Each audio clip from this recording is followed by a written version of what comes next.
Hello बच्चों, कैसे हो आप सभी। होप करती हूँ कि सभी पढ़ाई कर रहे होंगे, केमिस्ट्री के एग्जाम की तैयारी कर रहे होंगे। सो मैं आप लोगों के लिए फिर से इंपॉर्टेंट कुछ लेकर आई हूँ अभिक्रियाएं। मतलब इसमें दो अभिक्रिया मैं फिर से लेकर चल रही हूँ, रीमर टीमन भी बोलते हैं जिसे, और एक फ्रीडल क्राफ्ट अभिक्रिया। ये दोनों ही अभिक्रिया बहुत ज़्यादा इंपॉर्टेंट है। तो हो सकता है कि मैं आपको सही बता रही हूँ कि ऐसा कोई ज़रूरी नहीं है कि आपको नाम से कोई अभिक्रिया पूछे।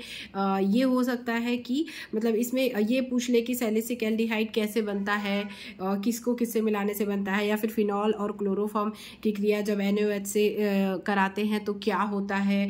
तो बहुत पूछने के तरीके हैं अलग अलग तरीके से। तो हमें ये चीज़ ध्यान देनी है कि भाई जो हमने पढ़ा है कहीं ये वाली अभिक्रिया तो नहीं है।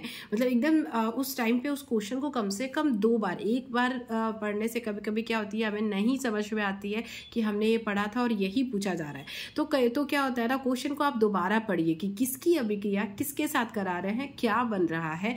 अगर कुछ पूछ रहा है कि सैलिसिल एल्डिहाइड कैसे बनता है, तो याद कीजिए कि हमने यार कोई अभिक्रिया पढ़ी थी तो क्या उसमें बन रहा था सैलिसिल एल्डिहाइड। सो आपको याद आएगा। तो इस तरीके से मतलब बहुत ज़्यादा तरीके होते हैं। क्वेश्चनर एग्जामिनर है जो है उसके पास सीमित चीज़ें हैं, एक सिलेबस है जिसमें से उसको एक ही टाइप मतलब हर सेट के लिए क्वेश्चन सेट करने हैं। तो कभी कभी क्या होता है ना, एक ही क्वेश्चन को पूछा रहता है हर सेट में अलग अलग तरीके से। तो आपके सेट में क्या फंसेगा ये कोई नहीं जानता है। तो एक क्वेश्चन जब आप पढ़ रहे हो, जैसे हम इसमें राइमर टीमन अभिक्रिया पढ़ रहे हैं, तो हमें इसमें ये ध्यान देना है कि इसमें फिनॉल, क्लोरोफॉर्म और सैलिसिल एल्डिहाइड, ये तो तीनों याद ही रखना है कि राइमर टीमन मतलब फिनॉल, क्लोरोफॉर्म और सैलिसिल एल्डिहाइड। तो इससे रिलेटेड अगर आपके आएगा क्वेश्चन तो आपके दिमाग में ये क्लिक कर देगा कि हाँ यार ये मैंने पढ़ा था, ये ऐसे होगा। तो चलिए पढ़ लेते हैं राइमर टीमन अभिक्रिया। सो राइमर टीमन अभिक्रिया क्या होती है, जब फिनॉल में फिनॉल और क्लोरोफॉर्म को एक साथ मिलाकर उसको NaOH के साथ गर्म किया जाता है तो सैलिसिल एल्डिहाइड बनता है। और इसी अभिक्रिया को राइमर टीमन या फिर रीमर टीमन अभिक्रिया कहते हैं, जिस भी नाम से आ जाए। तो क्या होता है इसमें, फिनॉल, ये आप फिनॉल देख सकते हैं आप, ये फिनॉल है। फिनॉल और क्लोरोफॉर्म को एक साथ गर्म करते हैं NaOH के साथ मिलाकर। ठीक है, किसके साथ मिलाकर, NaOH के साथ गर्म करते हैं। इन दोनों को NaOH के साथ गर्म करते हैं तो हमें सैलिसिल एल्डिहाइड ये प्राप्त होता है। तो बहुत इजी तो है लेकिन इसको याद रखना बहुत ज़्यादा जरूरी है। ठीक है, तो क्या है ये, जब फिनॉल और क्लोरोफॉर्म को NaOH के साथ गर्म करते हैं तो सैलिसिल एल्डिहाइड बनता है। बहुत ही आसान सा ये मतलब एक अभिक्रिया है कि फिनॉल और क्लोरोफॉर्म को भाई गर्म किया जाता है NaOH के साथ, तो क्या बनता है, सैलिसिल एल्डिहाइड बनता है। तो ये आपको याद रखना है, लिखना भी है। तो फिनॉल का मतलब ये सूत्र क्या होता है, ये होता है फिनॉल का मतलब समीकरण, ये होता है सूत्र। तो ये फिनॉल का आपको बना देना है, ऊपर OH जुड़ा रहता है। ठीक है, प्लस CH3Cl3 ये हमारा क्लोरोफॉर्म है। तो अब इन दोनों को ऐड करेंगे इसके साथ 3 तो मैंने बाद में लगाया है, NaOH के साथ गर्म करते हैं, ये गर्म कर रहे हैं हम।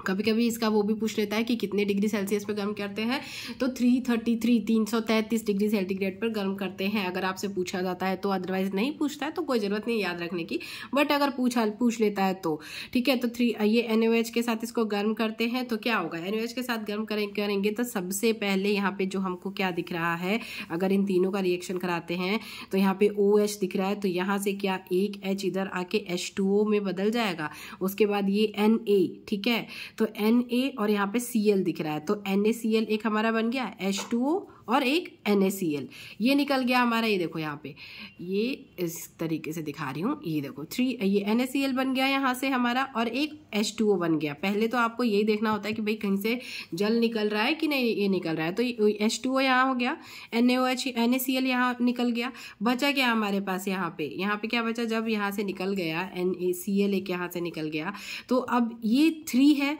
ठीक है, 3Na है, हमने क्या लिखा है यहाँ पे 3Na। अब Cl भी 3 चाहिए तो ये पूरा Cl उठा के यहाँ रख देंगे, तो ये Cl3 ये Na 3 निकल गया। बट यहाँ पे OH जो हमने लिया है ये भी तो यहाँ पे 3 है। ठीक है, तो क्या होगा हमारा, यहाँ से ये हमने यहाँ पे 2 लिया। ठीक है, 2 एक यहाँ पे मतलब 2 दूनी 4 हो गया, बट यहाँ पे 3 है। ठीक है, तो इसको ये 4 है तो ये इधर से भी एक इधर चला जाएगा, कहाँ चला जाएगा, यहाँ से यहाँ चला आएगा। तो ये 4 है तो हमें यहाँ पे से कितना मिला है, ये 3 मिला है हमें, ठीक है। तो 3 और एक और चाहिए हमें यहाँ से, तो एक और हमारा यहाँ पे आ जाएगा। तो ये एक H इधर आ गया, इधर हो गया, और उसके बाद ये CHO बचा यहाँ पे, हमारे पास एक H यहाँ पे बच गया, तो एक H यहाँ पे CHO आ गया यहाँ पे। तो ये जो CHO यहाँ पे जुड़ जाएगा यहाँ पे इसके साथ, ठीक है। तो ये हमारा क्लोरोफॉर्म में, ये याद रखना कि इसके साथ CHO यहाँ जुड़ जाता है और इसमें 3NaCl बनता है और 2H2O बन जाता है, ठीक है। तो ये हो गया हमारा पूरा ये मेन है, ये इसको याद रखना कि सैलिसिल एल्डिहाइड इस तरीके से होता है कि ये फिनॉल में सिर्फ हमें यहाँ पे CHO जोड़ देना है और बन जाएगा हमारा सैलिसिल एल्डिहाइड। क्या जोड़ना है, CHO। और राइमर टिमन अभिक्रिया में यहाँ पे सैलिसिल एल्डिहाइड बनता है कैसे, फिनॉल में CHO जोड़ देते हैं हम यहाँ पे, तो हमारा सैलिसिल एल्डिहाइड बन जाता है। ये याद रखना, क्लोरोफॉर्मफिनॉल को NaOH के साथ गर्म किया जाता है और उसके बाद हमारा सैलिसिल एल्डिहाइड बन जाता है। तो ये हमारा हो गया राइमर टिमन।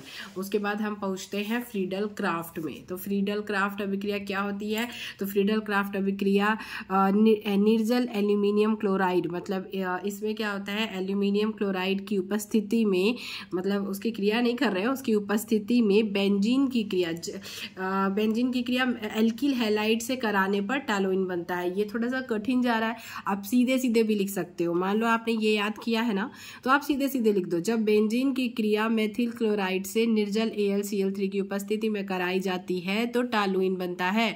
आप अगर इसको नहीं भी लिखोगे, ये हटा दो पूरा और सिर्फ इसको याद कर रहे हो कि बेंजीन की क्रिया बेंजीन तथा मेथिल क्लोराइड की क्रिया निर्जल AlCl3 की उपस्थिति में जब कराई जाती है तो टॉलुइन बनता है। भाई फ्रीडल क्राफ्ट में हमने इतना पढ़ा है कि एक बेंजीन है, उसकी क्रिया मेथिल क्लोराइड से करा दी CH3Cl से, वो तो हमारा बनता है टॉलुइन। जो CH3 है वो यहाँ चला जाएगा और ये जो H है इसके साथ Cl बना के इधर आ जाएगा। तो ये सीधा सीधा याद रखना है, आप ये मत लिखना, आप ये वाला लिखना, ठीक है। इसी को बनाओ, इसी को लिखो, कुछ मत इसमें इतना थोड़ा सा घुमावदार मत करो, बस ये लिखो, आपको नंबर मिल जाएगा। क्या करना है, लिखना है कि जब बेंजीन की क्रिया मेथिल क्लोराइड से निर्जल AlCl3 की उपस्थिति में कराते हैं तो टॉलुइन बनता है। टॉलुइन कैसे बनेगा, H यहाँ से Cl बना के निकल देगा और यहाँ पे CH3 इसकी जगह पे आ जाएगा। CH3 खुद वहाँ चला जाएगा और H को भगा देगा कि भाई तुम जाओ, Cl अकेला है उसके साथ, तो ये HCl बाहर आ गया और हमारा ये टॉलुइन बन गया। तो इस तरीके से आपको फ्रीडल क्राफ्ट अभिक्रिया अपने मन से, मतलब अपने शब्दों में आप इसे लिखिए। आप सिर्फ इसको याद कीजिए और लिख दीजिए। ये ऊपर से ये जितना लिखा है इसको पढ़िए मत, ठीक है, आप मत पढ़िए इसको, बस एग्जाम एक दिन बाद तो एग्जाम ही है। बेंजीन मेथिल क्लोराइड की क्रिया कराते हैं, निर्जल AlCl3 की उपस्थिति में टॉलुइन बनता है। क्या, बेंजीन की क्रिया बेंजीन मेथिल क्लोराइड AlCl3 की उपस्थिति में क्रिया होता है, इसमें टॉलुइन बनता है। फ्रीडल क्राफ्ट में क्या बनता है, टॉलुइन बनता है। राइमर टिमन में क्या बनता है, सैलिसिल एल्डिहाइड बनता है। क्या बनता है, सैलिसिल एल्डिहाइड। तो ये हमारी दोनों अभिक्रियाएं हैं, मतलब आप अपने शब्दों में लिखिए, इसे भी और उसे भी। मैंने काफ़ी इजी लैंग्वेज में आपको सोचा कि मतलब समझाने की कोशिश की है, तो रटना तो लेकिन आपको फिर भी पड़ेगा क्योंकि बिना रटे काम चलेगा नहीं। तो ये आपका फ्रीडल क्राफ्ट अभिक्रिया हो गया और राइमर टिमन अभिक्रिया हो गया। तो दोनों अभिक्रियाएं मैंने बता दी हैं। इसको दूसरे तरीके से भी अगर पूछता है कि टॉलुइन बनाने की विधि लिखिए या टॉलुइन कैसे बनेगा, बेंजीन की मेथिल क्लोराइड से क्रिया कराने पे क्या होता है निर्जल AlCl3 की उपस्थिति में, तो ये सारी चीजें ध्यान रखिएगा कि इस तरीके से भी पूछी जा सकती हैं। तो चलिए पढ़ते रहिए और मैं कोशिश करती हूँ और बहुत सारे आपके लिए इंपॉर्टेंट क्वेश्चंस लाने की। वीडियो पसंद आई हो तो लाइक जरूर कीजिएगा यार, लाइक कर दीजिएगा, शेयर कर दीजिएगा दोस्तों के साथ, और चैनल पर नए हैं तो सब्सक्राइब कर लीजिएगा। चलिए मैं मिलूंगी आप लोगों से अपनी अगली वीडियो में। ये वीडियो देखने के लिए धन्यवाद, thank you, thanks for watching. पढ़ते रहिए, ध्यान लगाइए पढ़ने में और अच्छे से पढ़िए।